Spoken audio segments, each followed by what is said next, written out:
Hey guys, it's Jeff. I am on I-70 in the middle of nowhere, Kansas, with the fun little updates. So I am driving a vehicle that looks like the old van, definitely not the old van. I posted some pictures on Instagram about the old van. It had some rust that was not something I felt like dealing with anymore. It was also a little small, a little Spartan on the interior, and that was enough for me to say, we'll call it quits on that one. So I sold that van about a week and a half ago, and then I've been keeping an eye out for sprinters. I wanted a diesel, I wanted a sprinter, I wanted a T1N specifically, which is the earlier generation, not the fancy current ones.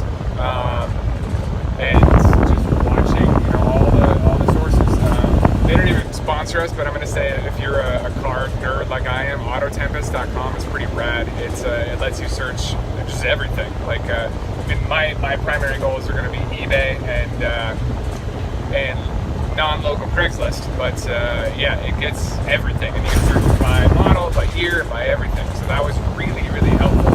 Now this particular one I found on eBay with a safe search, and I mean, there's not much to it. It's a 2006 Sprinter. This is probably the most impulse purchase that I've ever made. I saw it first thing in the morning when I got my morning email saying this came up.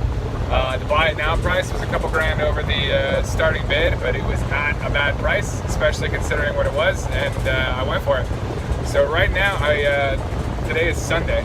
Last night I flew into St. Louis to pick this up. This is an Illinois van, but it started life in Houston, so it's not really anything too rusty. I took a good look at the undercarriage, it's fine. There's a few little spots that are on the body that I'm gonna have to deal with, but so far I've only found two, and they're small enough that it's gonna be, half an hour's worth of work and a little bit of paint on both, and that'll take care of it.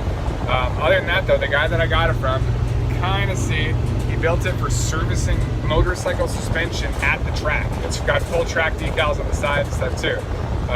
Which is cool. It's got a lot of built-in, 12-volt N110. It's got a built-in air conditioner, a shore air conditioner, and among other things. But some of the other things that I loved about it is it's actually got already a built-in bed.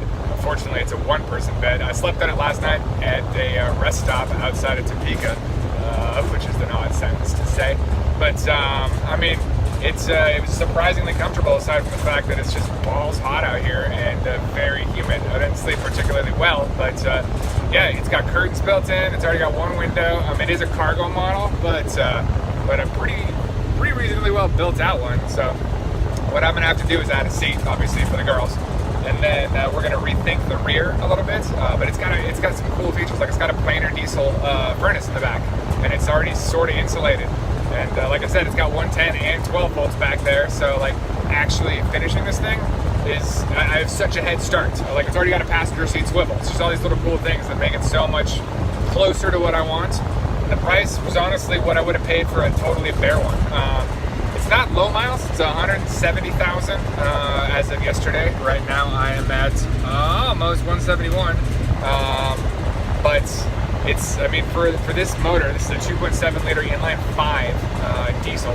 It's not bad at all. And so far, I think I'm averaging close to 30 miles per gallon. The old van got 12. So this is comically better. Yeah, the only thing, it's been funny kind of just figuring out the little things this has as I'm going along. I found out this morning that the stereo, which I didn't think had Bluetooth, totally has Bluetooth, which was handy. There's one less thing I have to do.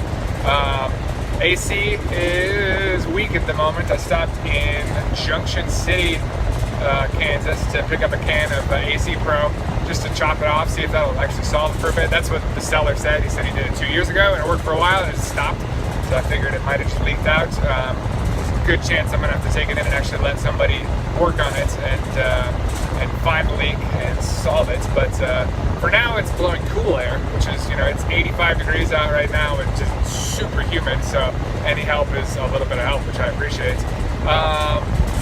The engine seems to be running mildly warm. I really don't know the Sprinter well enough to know if it is. It's running at about 210 right now, 210 Fahrenheit coolant temperature, which I know these run cooler than a lot of diesels, so that's probably not actually a bad thing at all. It's just a hair over the midpoint of the gauge, so I honestly don't think it's bad. It's just one of those things that, you know, taking a full risk, hopping on a plane and driving a vehicle that you don't know at all halfway across the country on a whim is a little stressful.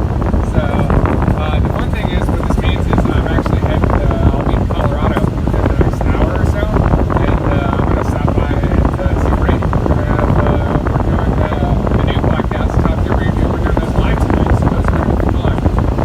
Usually do them on Skype, so I think it'll be a little more entertaining to do it there.